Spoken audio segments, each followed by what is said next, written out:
This is the new 3rd generation Nest Doorbell wired version, and this is the 2nd generation battery version. So I'll be comparing both the 2nd generation versus the 3rd generation and the battery versus the wired. After being pretty happy with the battery version for almost a year, the 3rd generation came out only in a wired version, and I became obsessed with figuring out my wiring situation. And after getting electrocuted 27 times, I figured out my problem. Of course, the battery version can just be plugged into those wires and work as a wired doorbell. However, the 3rd generation comes with some upgrades that I really wanted to test out. So let's compare the 2nd generation battery version to the 3rd generation wired version. Before we get started, if you appreciate straightforward, honest reviews of tech products including smart home and smartphone, please subscribe to my channel. I'd really appreciate it. That said, let's get started. Now, the major reason for this upgrade is the camera itself. All the specs on paper are a massive leap over the previous generation. The old 960p model was about 1.2 megapixels. The 3rd generation is 2K, which is 3.7 megapixels. That's like 300% more pixel data. Now, I had both of these cameras installed side by side on the wall, and when I compare the two cameras, the results are noticeable. I wouldn't say that the image quality of the 3rd generation just blows me away or anything, but it's noticeably crisper and clearer. One of the most noticeable differences to me is face detection. The 2nd gen would mix up a lot of faces. For example, I have 2 sons that are 7 years old and 4 years old, and the 2nd gen oftentimes thought they were the same person. The 3rd gen does a better job at differentiating faces. It's definitely nowhere near as good if you snap a pic with your smartphone and upload it to Google Photos, but the 3rd generation definitely identifies faces better than the 2nd generation. Another big difference that did jump out at me was the quality of the video at night. When it's dark out, the faces look much clearer on the 3rd generation than on the 2nd. So again, in the daytime, the camera didn't blow me away and I didn't see a huge difference, but I did at night, and I did with the face detection.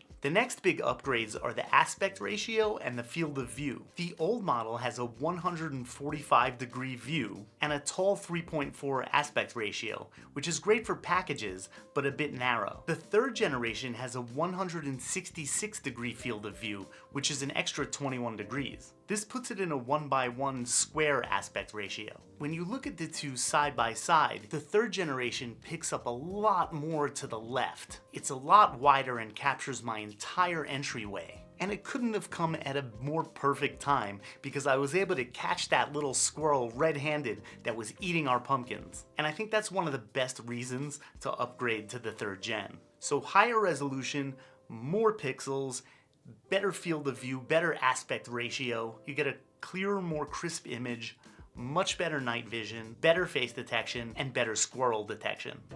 Hey, beat it! So obviously one of the biggest reasons to have the doorbell wired into your home is so you don't have to keep pulling it off to charge it every several weeks or months. And it's not a huge deal, but I'd rather not have to deal with it at all.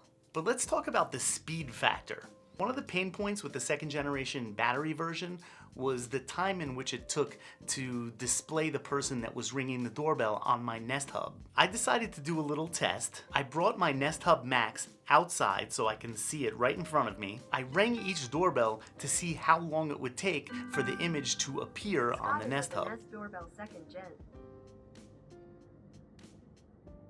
The 2nd generation battery version took 9 seconds to come up. That's too much. Somebody rang the doorbell, I'd be sitting there watching the display waiting for their image to come up. Then I tried the test with the 3rd generation wired doorbell.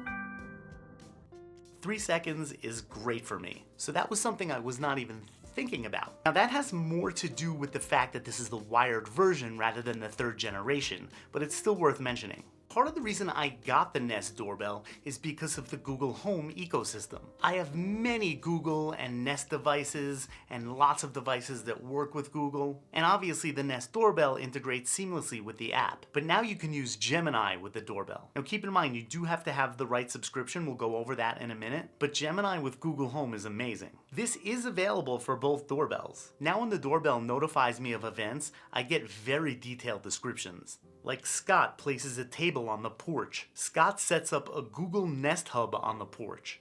That's insane. A squirrel walks on the porch. Just kidding, he's cute. And with Gemini, you can ask it detailed questions. Did I get any deliveries in the past day? Was Scott seen at the front door yesterday? Did any squirrels approach my front door yesterday? And that's a really great upgrade, but again, you do have to pay for a specific Gemini subscription. That is a game changer. Now, the third generation is picking up a lot more events than the second generation, despite their settings being the same. However, I believe that's because it's wired into the home, and it has continuous recording. You can set activity zones so it only picks up events within the zones that you outline. You can choose exactly which events you're notified of and which ones you aren't. And you can customize it so it picks up all of the events but only notifies you of certain events. Now, I may not want to be notified every time it detects an animal, but I may want it to record the event so I can scroll through and look at it later. Like early in the morning when it caught this fox walking by.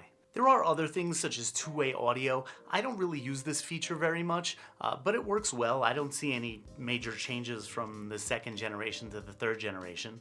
Why is there two doorbells, David? I don't know. The app lets you change your doorbell's theme or ringtone, including seasonal themes that rotate throughout the year. We do have to talk about subscriptions. Now, I personally have a Google One plan, so then there's things that get bundled in and it becomes a little more confusing.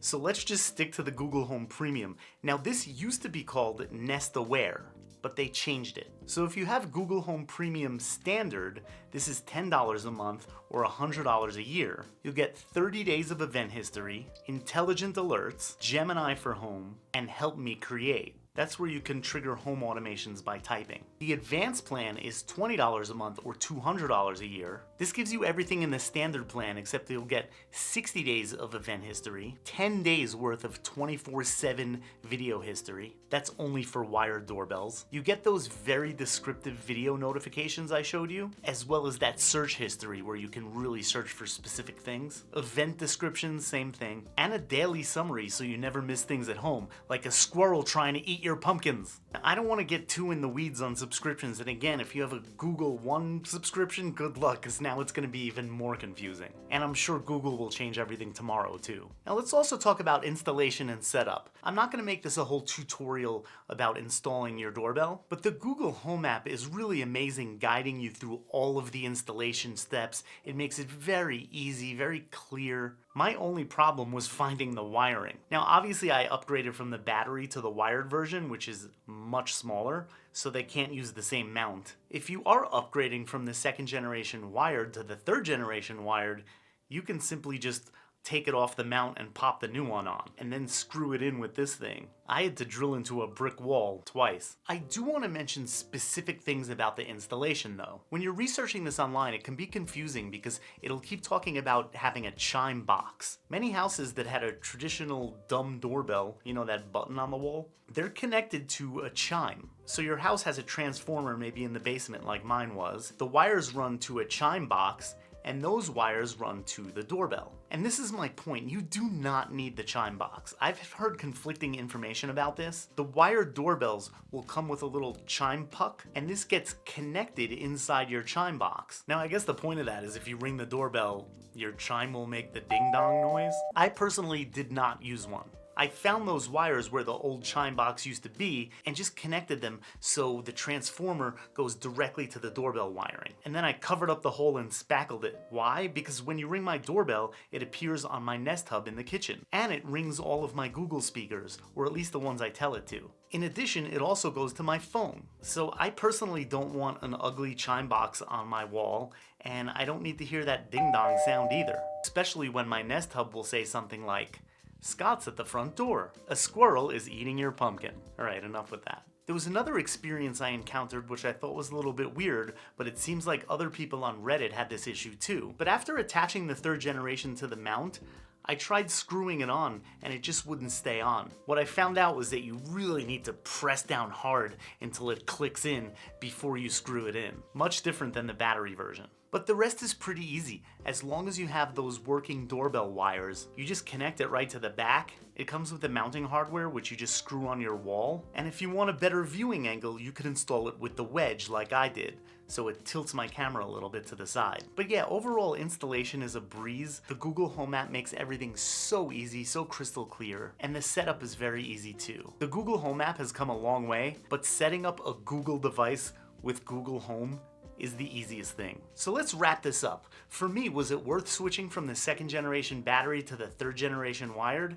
Yes, 100%. And for the wrap up, let's separate this into second generation versus third generation, regardless of it being battery or wired. It's all about the camera. It has a better 2K sensor, the 1:1 square aspect ratio, and the 166-degree field of view. I'm getting a more clean, crisp image, much better night vision, better facial detection, and I'm seeing much more of my front porch. Of course, benefits from switching from the battery version to the wired version are a little bit different. I don't have to pull it off the wall to charge it every once in a while. It's a smaller form factor. It's faster and more responsive when somebody rings the doorbell, and it's quicker to detect events. And then the new Gemini AI features are really available for both models, but everything performs better when it's wired. So the upgrade wasn't necessary, but I'm glad that I did.